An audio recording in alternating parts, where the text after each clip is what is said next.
discussões sobre as relações de trabalho entre as empresas de aplicativo e os motoristas, entregadores, enfim, os trabalhadores dessas plataformas, né, Juliano? A PGR já se manifestou também contra o reconhecimento desse vínculo empregatício. E o Gonê, o que ele alega, né? Que a decisão do Tribunal Superior do Trabalho, que reconheceu o vínculo, fere o entendimento do STF, do Supremo Tribunal Federal, e viola o princípio da livre iniciativa. O Paulo Gonê, o procurador, ele citou o voto já de ministros do Supremo para reforçar que na própria corte já há posições contrárias a esse estabelecimento de vínculo trabalhista nessas relações. E a gente vai se aprofundar nessa história, a gente vai chamar aqui o procurador do trabalho, Renan Calil. Quero muito agradecer a sua presença aqui, doutor. Uma boa noite. Boa noite, agradeço o convite para conversar com vocês sobre esses temas, enfim, tão quentes do mundo do trabalho que vem tomando as conversas nas ruas, nas redes, em todos os espaços em que a gente vive. Sem dúvida. Eu vou até puxar esse gancho, doutor, para te perguntar sobre essa movimentação, porque há pesquisas mostrando trabalhadores, enfim, que estão nessas plataformas e que se manifestaram contra algum tipo de vínculo. E tocam sempre nesse ponto quando a gente levanta essa discussão.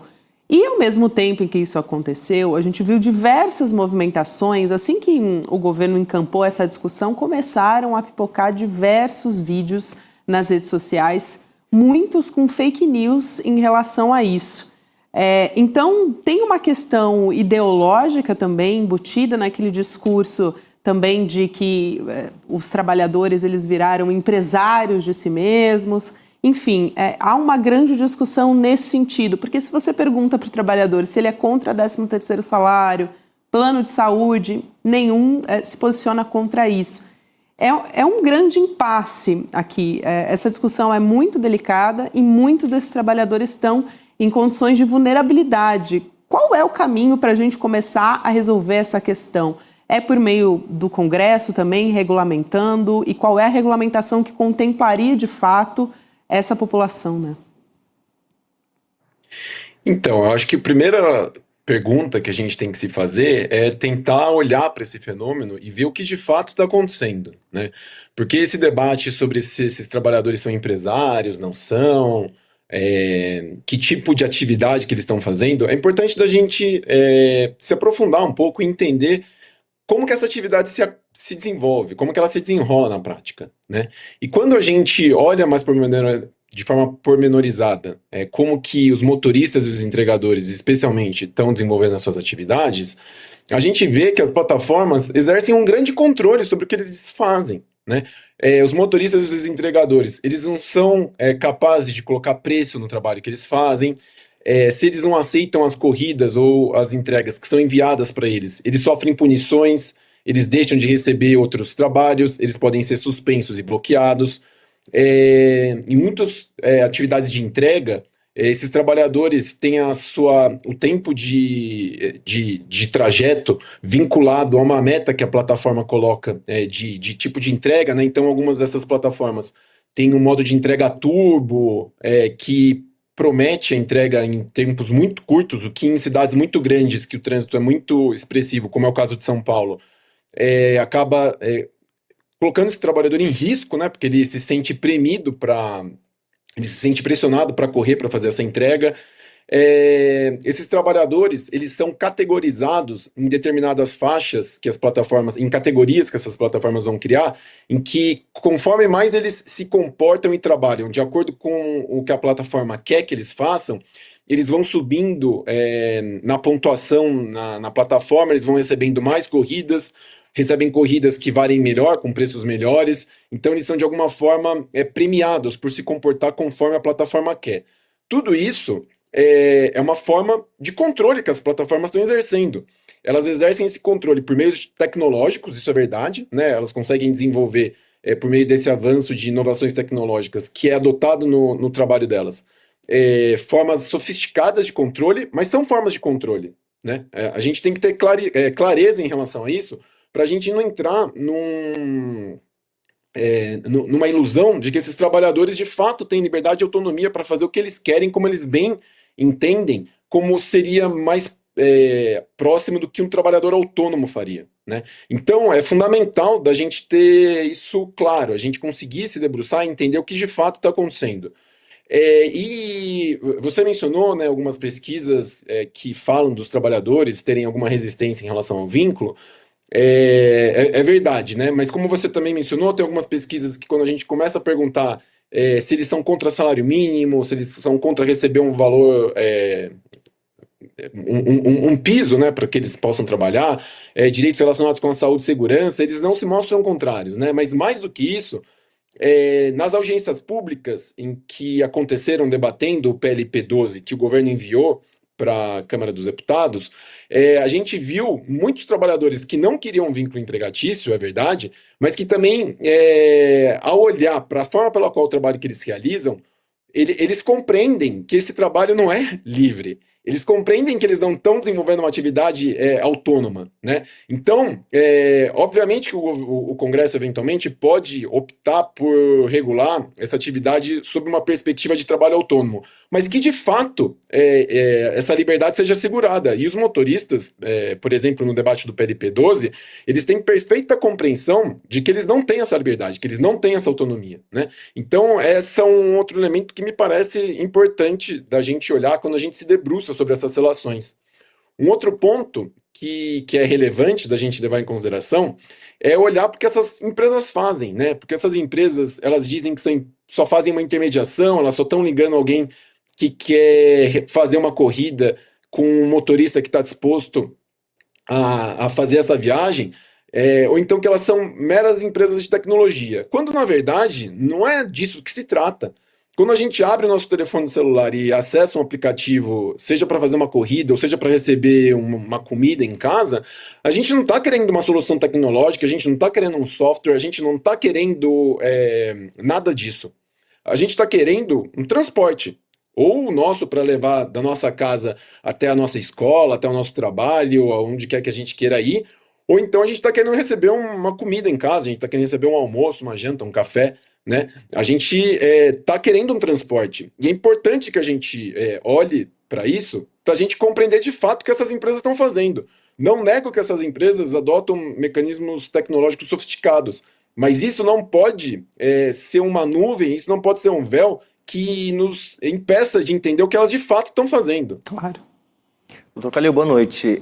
A Gabriela mencionou aqui que há uma resistência, né, em certos segmentos desses trabalhadores em relação à possibilidade de um vínculo mais formal com essas plataformas, né?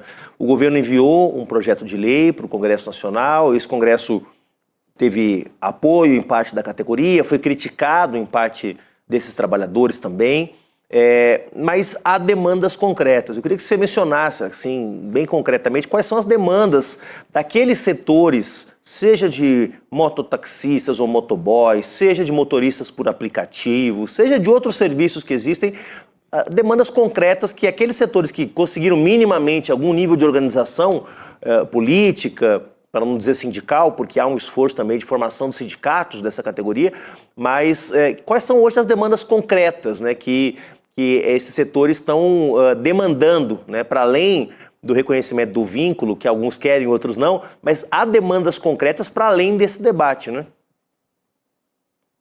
Exato, e me parece que a melhor forma de responder a tua pergunta é olhando para o break dos apps que aconteceu agora no final de março e início de abril desse ano, né? Uhum. Quando a gente olha para a pauta de reivindicação, a primeira e a mais bem acabada, que está ali, é uma taxa mínima maior do que as empresas estão praticando hoje em dia, né? E isso gerou um consenso entre os entregadores, né? E isso fez com que eles conseguissem se mobilizar, conseguissem fazer várias paralisações expressivas em várias cidades do Brasil. E isso ecoou, inclusive, no legislativo, né? Existe um PL que vem sendo chamado pelos trabalhadores de PL dos breques, que foi uma iniciativa que o deputado Guilherme Boulos apresentou, foi uma iniciativa do deputado Guilherme Boulos, mas vários deputados de distintas orientações políticas subscreveram esse projeto, que está tramitando no Congresso Nacional e que tenta colocar dentro de uma proposta, dentro de um projeto de lei, todas essas demandas que foram objeto, né, que foram pauta de reivindicação no Break dos Apps desse ano, mas que vem constando nas manifestações desses trabalhadores há muitos anos, né? E daí eu me recordo aqui do Break dos Apps de julho de 2020, né, que bem no meio da pandemia, milhares de entregadores tomaram as ruas do Brasil para chamar atenção pelo fato de que eles eram considerados pelo governo federal como trabalhadores essenciais, porém eram trabalhadores que não tinham nenhum direito reconhecido, e a partir dessa manifestação, que trazia também na sua pauta a remuneração mínima, mas também entrega de equipamentos de proteção para eles não se contaminarem pela Covid-19, e também a redução dos bloqueios e das suspensões arbitrárias que eles invariavelmente são alvos no dia a dia deles e que torna a atividade deles muito insegura do ponto de vista se eles vão conseguir continuar trabalhando no dia seguinte, né? Mas isso estava na pauta de reivindicação desses trabalhadores e é a partir daí, né, a partir do break de 2020, que esses trabalhadores entram e conseguem colocar as suas demandas no debate público, né? E a partir daí que a gente vê uma expansão significativa e um ressoar, né, dessas demandas desses trabalhadores em toda a sociedade. Eu quero também trazer uma questão aqui, Juliano e também doutor Renan, que a gente tem esse fenômeno da uberização e da gamificação, o doutor citou também, sobre como eles utilizam mais de uma plataforma. Há um relatório que saiu recentemente da Fair Work avaliando também essas plataformas e o resultado aqui, para a gente resumir bastante, mas é uma pesquisa bastante aprofundada, dizendo que os aplicativos estão aprofundando a exploração no Brasil. E ali tem um dispositivo que eu acho que é inédito, falando sobre como essas plataformas elas estão criando suas próprias agências financeiras. Então, além de esses trabalhadores eles estarem em condição de vulnerabilidade e tem que fazer empréstimos, são as plataformas, né, que acabam oferecendo esses valores, né, disponibilizando crédito para esses trabalhadores também. Então, parece que vira uma bola de neve ali também. Eu queria saber como é que o senhor está observando esse fenômeno acontecer. Esse relatório do Fair Work, que foi divulgado na semana passada, ele é muito importante por duas razões, né? Primeiro, que eles vêm fazendo um acompanhamento já desde 2021 sobre as condições de trabalho no país, né?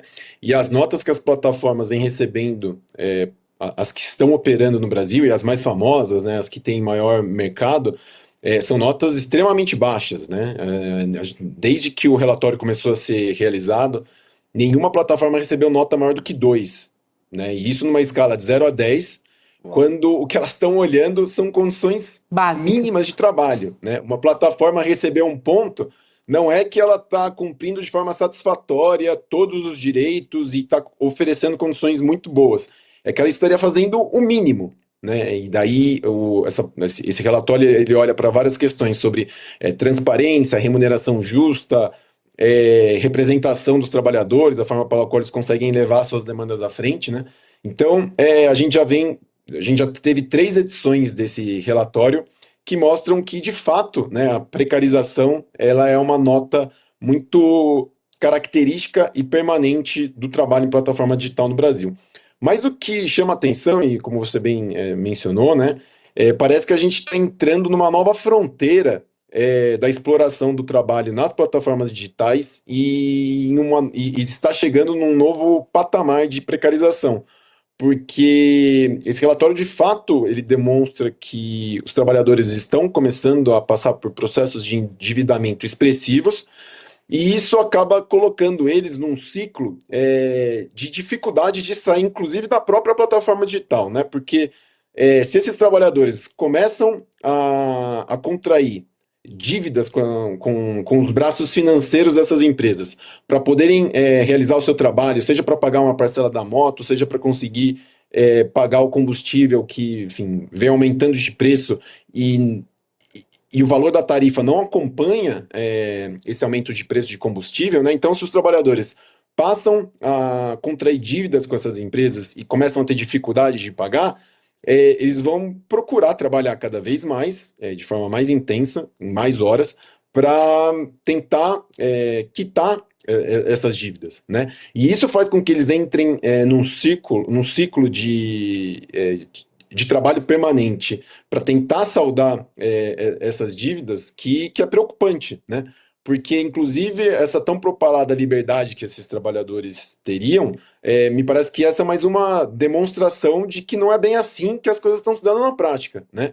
Então, o relatório ele é muito importante porque joga a luz sobre esse aspecto que até então não estava tão presente, né, no debate público que vem sendo realizado sobre as condições de trabalho em plataforma digital no Brasil. Eu quero muito agradecer aqui a sua presença, Dr. Renan Calil, e a gente vai continuar acompanhando esse tema, não só no Judiciário, mas também no Congresso Nacional. O Dr. Renan Calil, que é procurador do trabalho, também coordenador nacional de combate às fraudes nas relações de trabalho. Muito obrigada, um prazer e um abraço. Até uma próxima. Obrigado, eu fico à disposição.